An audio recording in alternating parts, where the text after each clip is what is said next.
जम्मू कश्मीर लद्दाख हिमाचल में मैं हूं विशाल और आप देख रहे हैं आज का एजेंडा।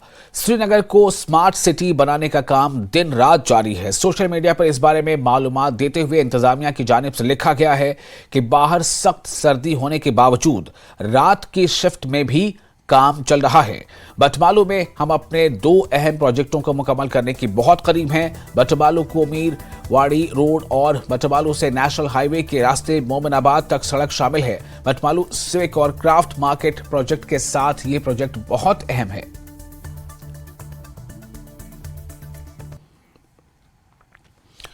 और जम्मू कश्मीर ट्रैफिक पुलिस की जानिब से जिला रामबन में कौमी शाहराह पर ट्रैफिक कवानीन की खिलाफ वर्जी करने वालों के खिलाफ सख्त कार्रवाई की जा रही है। वहीं आम आवाम सड़क हादसा की रोकथाम के लिए मुसाफिरों और ड्राइवरों को बेदार किया जा रहा है।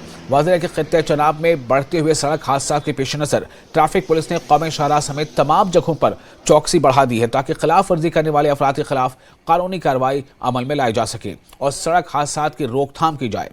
ट्रैफिक पुलिस गाड़ियों की कागजात, उनकी फिटनेस समेत तमाम परमिट, स्पीड सेंसर को लेकर भी गाड़ियों की चेकिंग कर रही है। रामबन सेक्टर की बात करूँ तो नाचरी से लेकर हमारा बंथियाल तक का स्ट्रेच जो इसमें आता है अराउंड 38 किलोमीटर्स का। इसमें जगह जगह पर नाके लगाए जाते हैं। हमारे सेक्टर अफसर्स, DTIs और गैजेटेड ऑफिसर्स खुद भी इसमें रहते हैं और इसमें जितनी ट्रैफिक की विजिबल वायलेशंस हैं, कहीं ओवरलोडिंग है, कहीं पैसेंजर्स गाड़ी की फिटनेस के मतलब कोई वायलेशंस हैं या ड्राइवर्स के मतलब कुछ वायलेशंस हैं, तो उन सारी चीज़ों को कर्व करने के लिए जो है वो चलानी की जा रही है। गाड़ियाँ सीज की जा रही हैं। हमारा ऑलमोस्ट अराउंड 150 के आसपास डेली का चलान जो है वो सब डिवीज़न से जा रहा है। नेशनल हाईवे से तो 400 गाड़ी का चलान जो है वो डेली बेसिस पे जा रहा है। मकसद उसका यही है कि हम पैसेंजर्स को सेफली पहुँचा पाएँ, गाड़ी की कंडीशंस भी इस लायक हो कि वो नेशनल हाईवे पर चल सके। उस मकसद के साथ ये सारी ड्राइव जो है वो चलाई जा रही हैं। ये पहले भी रूटीन में भी ट्रैफिक पुलिस करती आई है, आजकल थोड़ा और ज़्यादा स्ट्रिक्ट किया गया है इसको। फायरअप की तरफ से भी डायरेक्शन है कि इसको हाईएस्ट लेवल पे हम वायलेशन को कम करें ताकि लोग जो है वो अपने घरों में सेफली पहुंच पाएँ। इस मकसद के साथ ट्रैफिक पुलिस जो है वो ये सारे डोडा पुलिस ने ट्रैफिक ज़ाब्तों की सही तरीके से पैरवी न करने पर असर हादसे के बस मालिक के खिलाफ मुकदमा दर्ज किया है। ये बदकिस्मत बस किश्तवाड़ से जम्मू की तरफ जाते हुए 15 नवंबर 2023 को तुरंगल असर के मकाम पर हादसे का शिकार हो गई थी। इस दर्दनाक हादसे में 39 मुसाफिरों की मौत हो गई थी जबकि 17 अफराद शदीद तौर पर जख्मी हुए हैं। पुलिस स्टेशन असर में इस मामले को लेकर IPC के तहत मुख्तलिफ दफात में मुकदमा दर्ज किया गया है और तहकीकात शुरू की गई है। इस मामले को लेकर एक खुसूसी तहकीकाती टीम भी तश्कील दी गई है। SP हेडक्वार्टर डोडा रोजाना की बुनियाद पर केस की तहकीकात करने और हादसे के वजूहात का पता लगाने की कोशिश कर रही है। तफ्तीश के दौरान पुलिस ने बस के मालिक धीरज गुप्ता, वल्द कुंदन लाल गुप्ता, साकना नारवाल, पाइन सतवारी जम्मू के खिलाफ मुकदमा दर्ज कर लिया है। इस केस की तहकीकात के लिए तश्कील दी गई SIT के जरिए हादसे के तमाम पहलुओं की जाँच की जा रही है।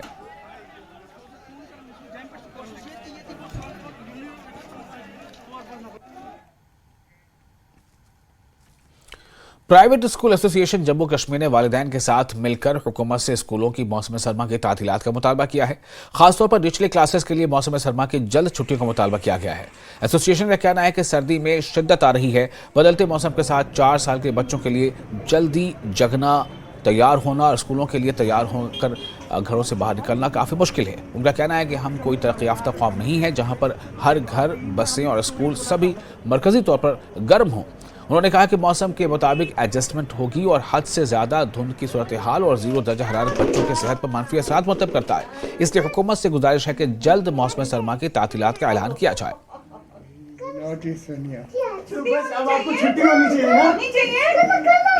जी प्राइमरी के लिए तो करना चाहिए, मगर स्कूल अगर होगा चालू भी होना चाहिए तो वैसी फैसिलिटी भी होनी चाहिए स्कूल्स में।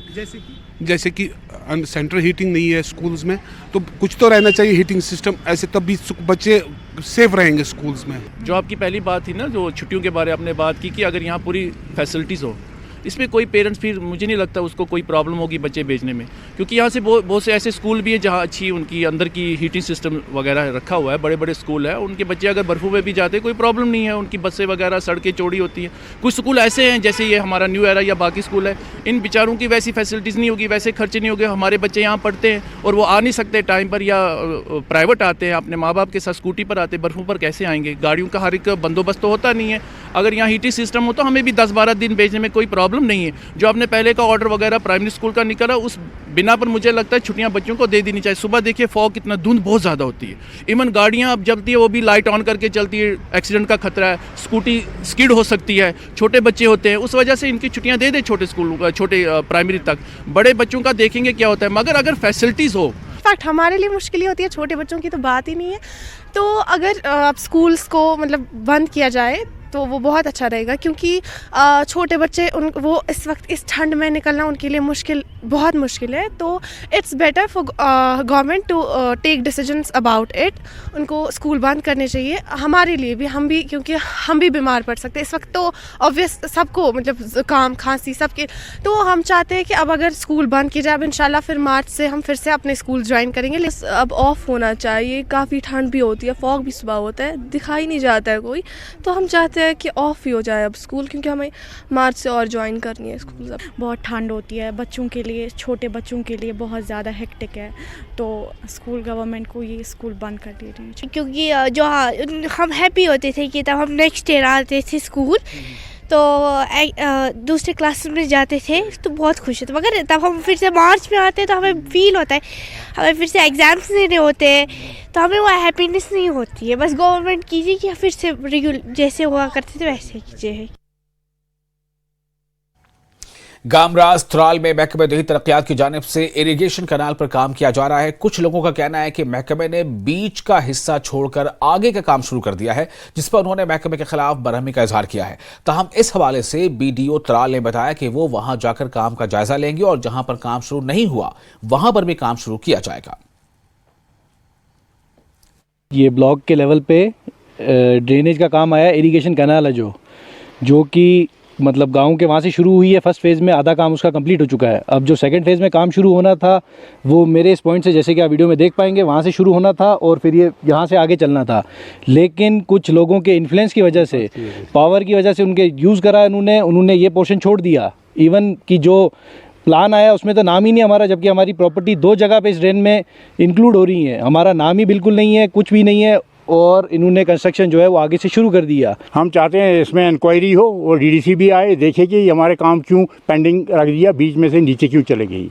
नॉमेनक्लेचर तो वहाँ से शुरू होना चाहिए था, लेकिन जो नॉमेनक्लेचर आया है DDC या डिस्ट्रिक्ट डेवलपमेंट काउंसिल के जो मेंबर है, उन्होंने जो काम प्रपोज किया है, फॉर एग्जांपल उन्होंने A से शुरू किया है, and as matter of rule आपने A से ही शुरू करना है। हाँ, तब हम रोक सकते हैं कि अगर ये इंडिविजुअल होता, हम A से शुरू कर रहे हैं, 4 घर इसमें और भी फ़ायदा ले रहे हैं। अगर ये B से शुरू होना था तो हम B से ही शुरू करते थे, लेकिन जो इसका कल्मिनेशन पॉइंट है वो उसमें मेंशन नहीं है, that depends upon the availability of the funds. ये भी हो सकता है कि अगर हमारे पास 97,000 के आज बजाय 1.5 लाख होता तो वो वाला पार्ट भी हो जाता है। उसकी भी जो डिमांड है वो जेन्युइन है, that will be taken care in the next plan. 15वें कोर के कमांडर जनरल राजीव घई ने कहा है कि दहशतगर्दी और दरअंदाजी के साथ साथ मंशियात एक बड़ा चैलेंज है। उन्होंने कहा कि हमें बच्चों को इससे दूर रखना है। राजीव घई ने कहा कि फौज हमेशा हर चैलेंज से निपटने के लिए तैयार है और जो लोग कश्मीर में ड्रग्स को बढ़ावा दे रहे हैं उन्हें रोकना होगा। उन्होंने सरहदी इलाकों के लोगों की सताइश करते हुए कहा कि बॉर्डर के लोगों ने हमेशा फौज का साथ दिया है और दहशतगर्दी के खात्मे के लिए पेश रहे हैं।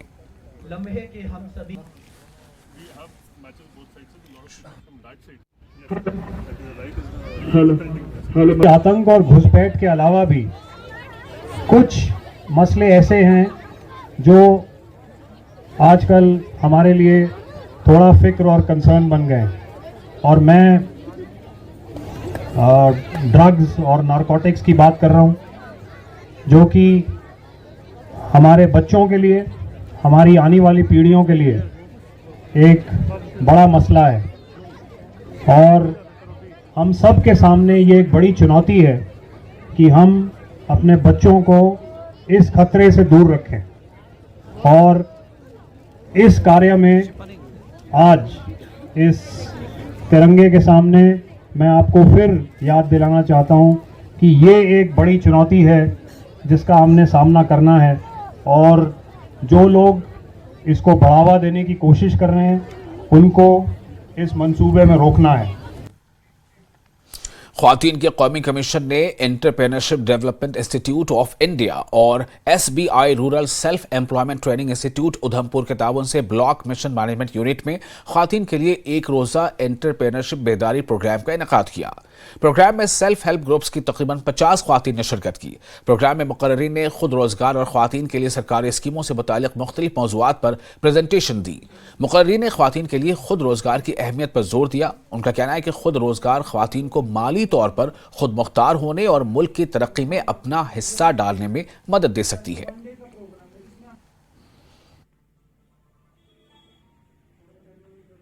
ये अवेयरनेस प्रोग्राम है जहाँ पे हम महिलाओं को जागरूक करेंगे बैंक की स्कीम्स की तरफ और जो हमारी रूरल की स्कीमें चल रही हैं काफ़ी, जैसे मुद्रा योजना है, PMGP की स्कीम्स है और काफ़ी स्कीमें यहाँ पे हमारी इम्प्लीमेंट हो रही हैं।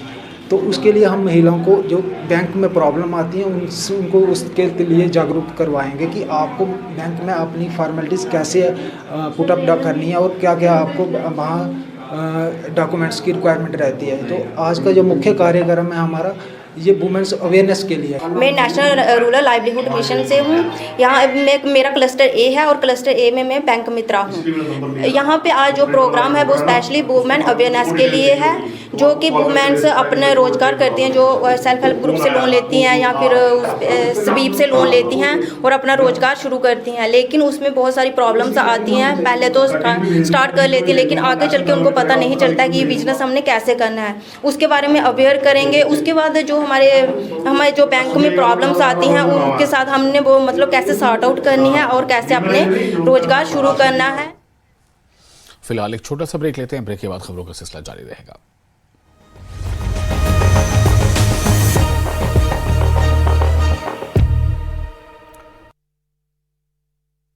गुलाब जामुन के नीचे सुरंग में हमास के ठिकाने का दावा। हमास ने अस्पताल में सुरंग की बात कबूली, लेकिन ठिकाना होने से किया इनकार। इजराइल और हमास में जारी जंग के बीच भारत ने भेजी मदद। हिंडन एयरबेस से फलस्तीन के लोगों को मानवीय सहायता पहुंचाने के लिए 32 टन राहत सामग्री लेकर दूसरी C-17 विमान मिस्र रवाना। भारत आ रहे कार्गो शिप गैलेक्सी लीडर को हौथी विद्रोहियों ने किया हाईजैक। जहाज में 25 क्रू मेंबर मौजूद। इजराइल ने हौथी विद्रोहियों की करतूत को बताया गंभीर घटना। तुर्की से आ रहे शिप में यूक्रेन, बुल्गारिया, फिलीपींस और मैक्सिको के क्रू शामिल। हिजबुल्लाह ने इजराइल को दी बड़ी धमकी। वीडियो जारी कर हिजबुल्लाह ने कहा, हम आ रहे हैं। चंडीगढ़ कस्टम ने क्रेडिट कार्ड से बने एक सोने के बिस्किट और 5 सोने की शीट्स को जब्त किया। बरामद सोना करीब 1270 ग्राम का है, जिसकी कीमत करीब 68 लाख रुपए बताई जा रही है। बांग्लादेश में डेंगू का कहर जारी। इस साल अब तक 3 लाख मामले सामने आए। 1400 लोगों की हुई मौत। डेंगू के मामलों ने तोड़ा कई दशकों का रिकॉर्ड। रेप और हत्या के केस में हरियाणा की रोहतक जेल में सजा काट रहा गुरमीत राम रहीम एक बार फिर जेल से आएगा बाहर। 21 दिन की फरलो हुई मंजूर।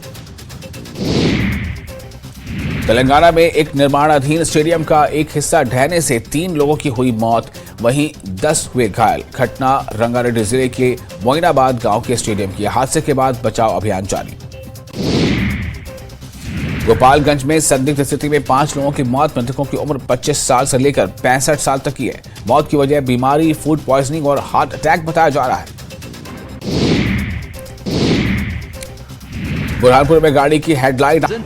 विश्व स्तरीय स्वास्थ्य सेवाओं और सही देखभाल के लिए आज ही आएं SPS हॉस्पिटल लुधियाना।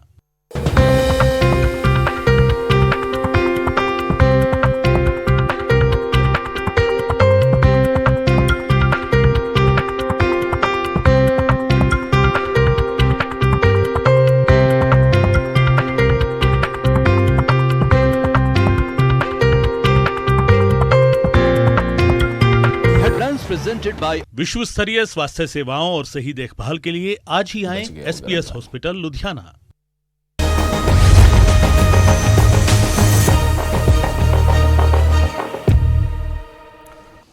ब्रेक के बाद एक बार फिर आपका स्वागत है न्यूज 18 JKLH पर। आप देख रहे हैं आज का एजेंडा। सोपोर शहर के एक नौजवान रोहिल डार ने एक म्यूजिक स्टूडियो कायम किया है ताकि नौजवान नस्ल को एक प्लेटफॉर्म मुहैया किया जा सके। रोहिल डार ने बॉलीवुड में बतौर फनकार 15 साल काम किया है और म्यूजिक ऑडियो के साथ साथ वीडियो ट्रैक्स की रिकॉर्डिंग के बारे में भी बहुत कुछ सीखा है। इस स्टूडियो के कायम का मकसद ही है कि नए नौजवानों को इस पे एक प्लेटफॉर्म मुहैया कराना। उनका कहना है कि पहले अपना वक्त और पैसा खर्च करके लोग श्रीनगर जाते थे, लेकिन शुमाली कश्मीर के बहुत से फनकारों बशमुल शफी, सोपोरी और अरमान मलिक ने जो इस मौके पर मौजूद थे, उन्होंने कहा कि बारामूला जिले में म्यूजिक रिकॉर्डिंग स्टूडियो के क़याम से यकीनन उन नौजवान फनकारों को फायदा होगा जो अपनी ऑडियो विजुअल वीडियोज रिकॉर्ड करना चाहते थे।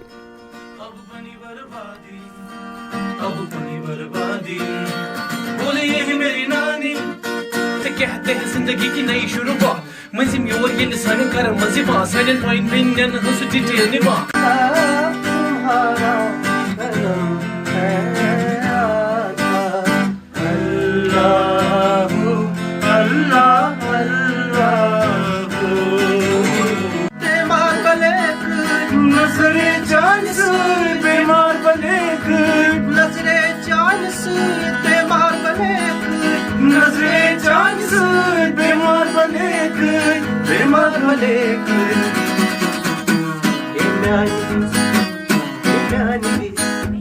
इम्यानी सिलो मुझे यार मगनो जान से रोज रोज मौज में यार मगनो। जो ये मैंने यहाँ पर स्टूडियो डाला है, ये यूथ के लिए एक मतलब प्लेटफॉर्म है। जो नया यूथ है उनको हम इस चैनल पे लॉन्च करेंगे, तो इंशाल्लाह आप देखिए डिफरेंस भी आप देखेंगे कि जितने भी यहाँ पर स्टूडियो खुले हैं आज तक कश्मीर में, तो ये जो मैंने स्टूडियो खोला है आप डिफरेंस देखेंगे कि इंशाल्लाह साउंड क्वालिटी भी आप देखेंगे। ये बहुत ही अच्छा कदम है और बहुत ही फ़ायदा है आजकल के यूथ के लिए। जितने भी मौसीकी के इस फील्ड में आर्टिस्ट लोग आ रहे हैं, चाहे वो उर्दू गायकी में है, कश्मीरी गायकी में है, रैप गायकी में है, मेरे ख्याल से ये तो लक की बात है हमारे डिस्ट्रिक्ट बारामूला के लिए कि ऐसा स्टूडियो यहाँ पे आ गया है हमारी सोपोर में। हमेशा से एक लेक्यूम हमारा रहा है यहाँ पर कि हमारे पास प्रॉपर स्टूडियो नहीं था, क्योंकि जो भी हम कंटेंट बनाते थे अल्टीमेटली लोगों तक पहुँचाने के लिए, जैसे कि आप जानते हैं आजकल डिजिटल एरा है, you have to go digital, otherwise there is no option. तो वो डिजिटल जाने के लिए हमारे पास एक सोर्स होना चाहिए था, एक प्रॉपर सोर्स जो कि एक प्रॉपर ट्रैक ऑडियो हमारे पास आ जाता, और उस चीज़ के बनाने के लिए हमें जो है श्रीनगर का रुख करना पड़ता था, और जिसमें कि हमारा लॉजिस्टिक में आने जाने में ट्रैवल में बहुत ज़्यादा एक तो टाइम भी चला जाता था और ख़र्चा भी डबल हो जाता था। उस हिसाब से मुझे लगता है हमारे लिए इट्स ए ब्लेसिंग कि यहाँ नॉर्थ में ये स्टूडियो यहाँ पे आया है। और कश्मीर में बिजली का बहरान एक नाजुक मोड़ पर पहुंच गया है, क्योंकि बिजली की सप्लाई को बढ़ाने के लिए हुकूमत की कोशिशें नाकाम रही हैं, जिसके नतीजे में बिजली की तलब और रसद के दरमियान फर्क बढ़ता जा रहा है। कश्मीर के बाशिंदे तेजी से अपने आप को तारीकी में डूबते हुए महसूस कर रहे हैं, क्योंकि गैर तयशुदा बिजली की कटौती कश्मीर को परेशान कर रही है। विषय इस हवाले से यह खास रिपोर्ट।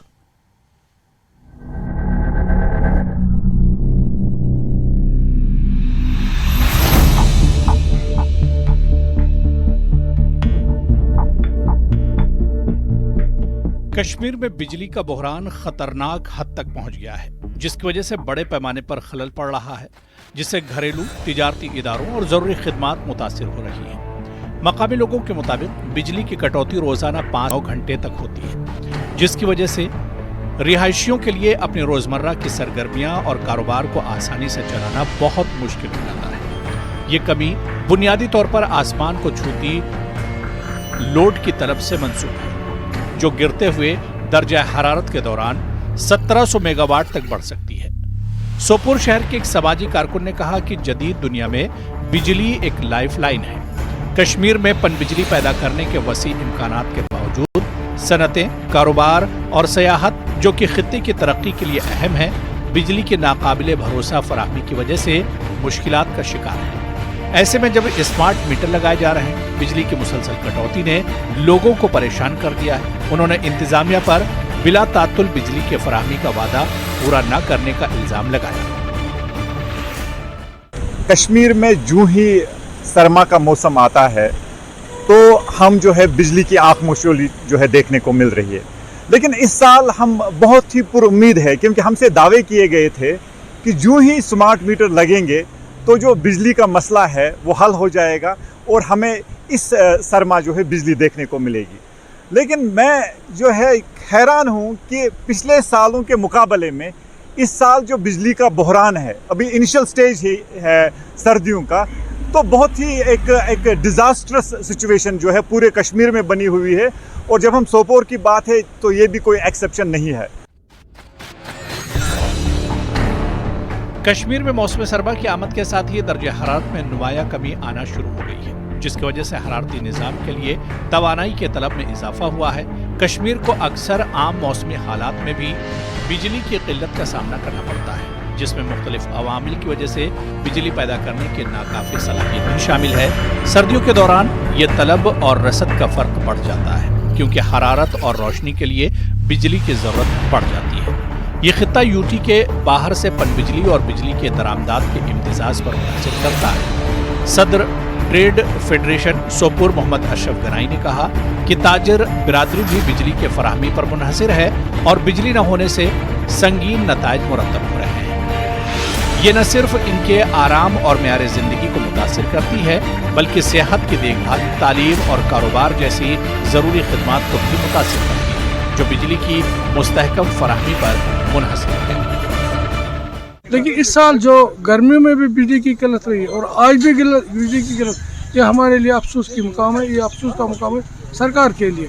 हम ये कहते हैं कि यहाँ पर हमने गवर्नमेंट ने एक शेड्यूल दिया था 4.5 घंटे मीटर्ड एरिया का और 8 घंटे जो अनमीटर्ड है उनके लिए। लेकिन अब हम समझ नहीं आ रहा, खासकर मैं डिस्ट्रिक्ट बारामूला की बात करूँ। डिस्ट्रिक्ट बारामूला में यहाँ डिप्टी कमिश्नर मैडम ने यहाँ पर एक ऑर्डर जारी किया, जिसमें उन्होंने कहा कि यहाँ पर 6 घंटे की कटौती रहेगी। लेकिन अब 6 घंटे के बजाय अब यहाँ पर 9:30 से 10 घंटे तक भी बिजली की कटौती। हर 2 घंटे के बाद आधे घंटे बिजली आती है, बस आधे घंटे के बाद फिर चली जाती। यानी समझ लो 12 घंटे में तकरीबन मुश्किल से 1-2 घंटे बिजली रहती। इसका मतलब है 12 घंटे में 2 घंटे 10 घंटे की कटेरमेंट यहाँ पर रहती है।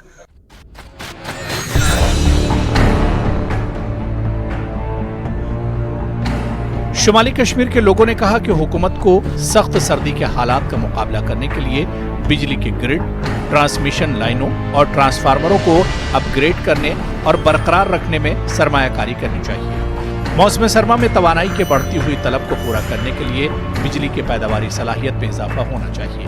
ताजिर और समाजी सियासी कारकुन मोहम्मद शफी भट्ट ने कहा कि मौसम सरमा के आगाज के साथ ही इन्हें बिजली की कमी का सामना करना पड़ेगा।